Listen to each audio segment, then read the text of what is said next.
सही बुखारी हदीस नंबर 34।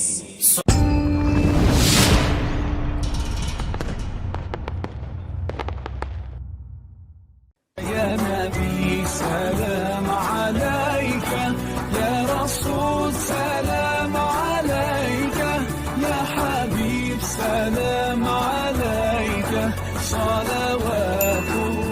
रसूलुल्लाह सल्लल्लाहु अलैहि वसल्लम ने फरमाया कि 4 आदतें जिस किसी में हों तो वो खालिस मुनाफिक है, और जिस किसी में इन चारों में से एक आदत हो तो वो भी निफाक ही है जब तक उसे न छोड़ दे।